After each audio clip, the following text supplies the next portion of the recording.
a gorgeous Sunday afternoon from Bowling Green, Kentucky, the site of the Hilltoppers of Western Kentucky. We've got the rubber match, the Hilltoppers and the Golden Eagles from Southern Miss. Good afternoon, glad you're with us. Darren Goldwater, former Major League pitcher, Pat Combs. It's what you come to expect about the halfway point of the conference season. Game 3, it's the rubber game, and we've already seen two games that couldn't be more polar opposites in games 1 and 2. Both coaches make no secret about wanting to win this series, propel themselves towards the backstretch of the regular season. For Southern Miss, they are led offensively by a very talented freshman, maybe one of the better ones Southern Miss has seen, Taylor Braley. And this one's hit well out to left. Back towards the track goes Murray. It's gone. Hudzina jumped on the first pitch in his first at-bat. A beautiful diving play at short from Sterling, and the inning is over. And there he goes, and Braley lines one into right center. Dietrich, who won't catch up. Bordeaux on his way to third. He'll score easily as Braley stops at second with an RBI double. Shot the other way, and a diving grab by Lynch. Man, Lynch has saved some runs today. Well, there he goes. The pitch is a strike, and the throw's on the money. A bullet from Messick, and the inning is over. Rubber match of this 3-game series started with a 3-spot in the first for Scott Berry and the Golden Eagles, and the head coach joins us now. Coach, you, I think, had a sense that Taylor Braley was in for something when you told us earlier today that he had just one hit in the series. You like his approach today? Well, I do. Obviously, he's had a 3-run homer in the first, and he just executed a perfect hit and run there. But, you know, you're not going to keep that young man down very long offensively. He just competes and never really gets outside himself. So I knew, you know, it was just a matter of time before he showed up again. Well, Scott James McMahon, everything that he was advertised to be, and boy, I sure am glad you were the genius coach that you are to make him a starter after being in the bullpen for 3 years. Well, I'll tell you, he's been remarkable for us this year in that transition from his career in the bullpen to now where he's starting this year, and he's just been lights out really every time. Coach, you've told us that he just has an ability to slow the game down, stay in the moment. He had the most pitches he had thrown in an inning in the last inning. What are his keys moving forward?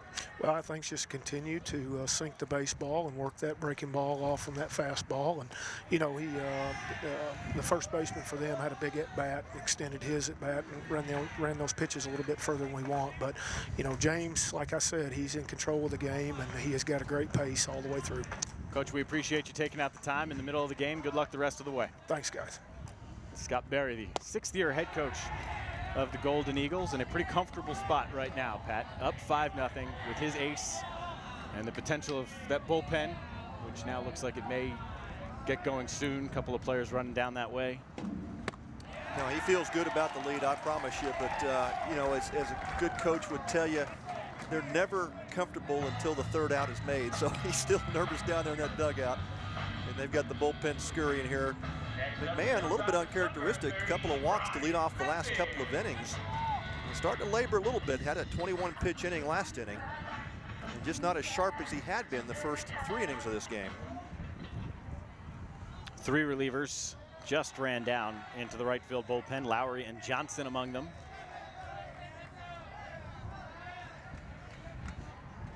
But as Pat pointed out, 2nd straight inning, the leadoff man is on via the walk, as Messick takes one a little bit outside of the zone.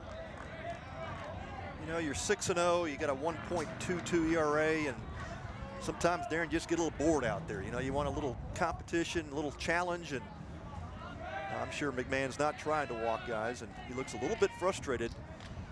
He's had great poise all year, but definitely not as sharp here last couple of innings.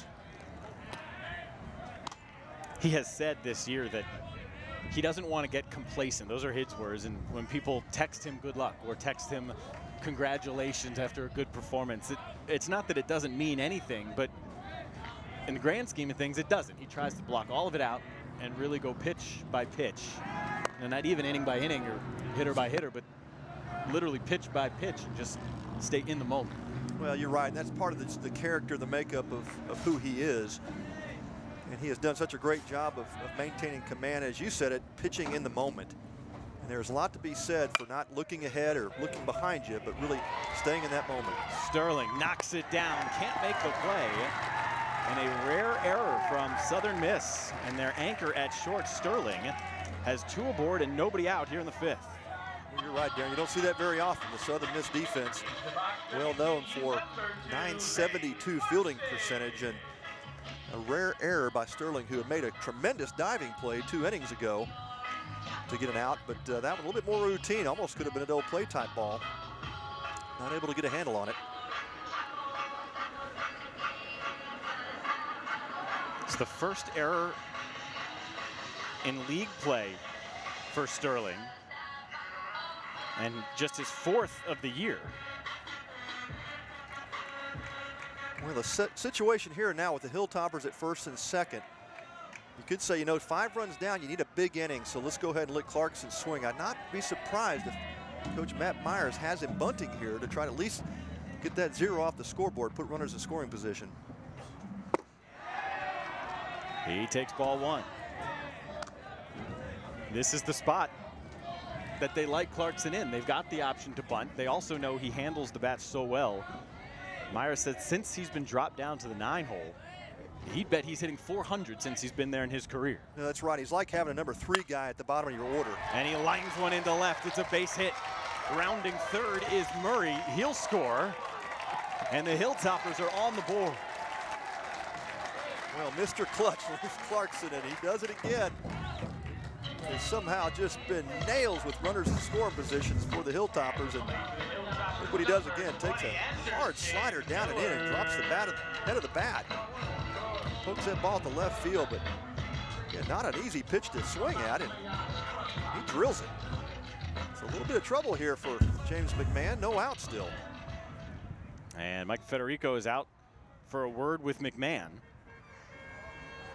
We've sensed it coming to a degree, not that McMahon would necessarily get touched for a run, but the approach for the Hilltoppers has gotten better as the game has gone along. They've seen more pitches, and now they're seeing the fruits of that pay off. No, it really has, and it's been almost amazing transformation when you look at the first 3 innings and McMahon going through that lineup in 30 pitches. You know, pitched perfectly for the first 3, and these last 2 he's labored. Hilltoppers put a little pressure on him now. Let's see how he reacts. Back to the top of the order as well. Anderson Miller can certainly do some damage. Luke Lowry is the lefty who is the first to begin warming in that right field pen.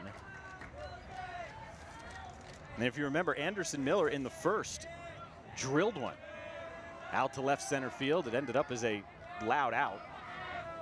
And then he singled in the 3rd, a likely top 10 draft pick in the upcoming draft. Big spot for him here, and he ropes one into right field. Messick will be held at 3rd, and the Tops have the bases loaded with nobody out. Well, again, Anderson Miller is showing you exactly why he's so well thought of by Major League scouts, and just handles the bat so well and jumps on that first pitch fastball by McMahon. And got a good pitch to swing at. Fastball middle in, up in the zone, and crushes it.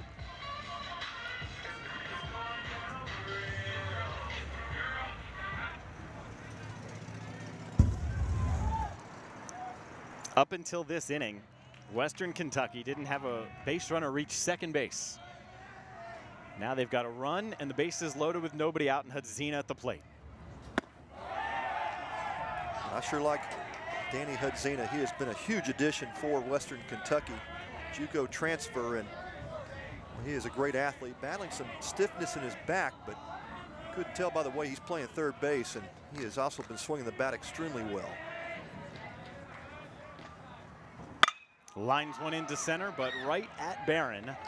Messick will tag, and the throw all the way through, but Messick's in easily, and the sacrifice cuts the deficit down to 3. Well, squared up nicely by Hudzina. Well, almost got down, but he put the screws on that one and gets the sacrifice fly. Just like we talked about, Darren, it doesn't take long for games to change in baseball, and we certainly are seeing that here. The Hilltoppers shut down for the first 4 innings. And now 2 runs on the board. They've got McMahon a little bit on the ropes here. 25th RBI of the year for Hudzina. That's second best on the team. And now the senior Dietrich. Tries to go the other way, lines one to Sterling, whose throw is late going back to first. A great pitch, sinker down and away. I really thought Dietrich may try to get a pitch middle in that he could drive. He's got that kind of power to potentially it could have tied this game up, but very aggressive swing, goes for that first pitch fastball away, sinking motion down, actually off the plate a little bit.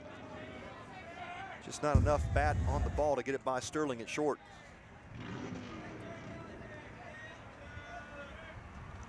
And it's Ryan Church. Watches one just clip the corner.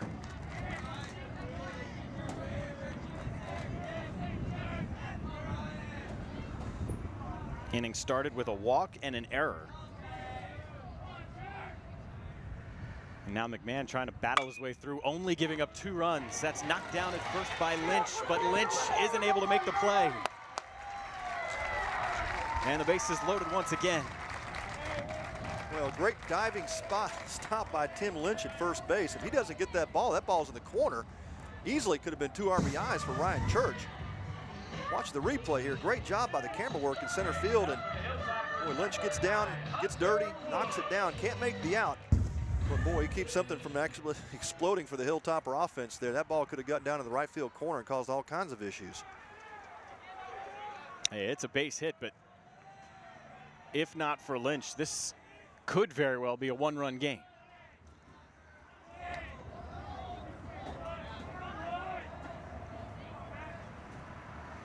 Hunter Wood takes ball 1. He provided some of the heroics in last weekend's doubleheader against Louisiana Tech, and certainly with an opportunity here in the middle innings to do it again here in this rubber match of this 3-game set. Fouled right down at the plate. It's a ball and a strike on Wood. You're right, Darren. They went into Louisiana Tech last weekend and got blown out in the first game and came back and won 2 on the road, which is unbelievably difficult to do. But the big hit there, Hunter Wood, and he has been clutch last couple of weekends. Had a single last inning and looking for the big hit here. Takes a breaking ball, backdoor, clip the corner. Got Church over at first, Anderson Miller at second, and Leif Clarkson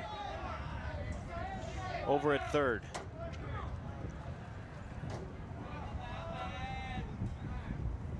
Swinging a fly ball out towards right center. That hangs up for Barron. So McMahon is out of the inning. First time he has been touched. First time Western has put a guy past second. And they strike for a couple of runs in the 5th to get the deficit down to 3. We head to the 6th. Southern Miss 5 and the Hilltoppers 2.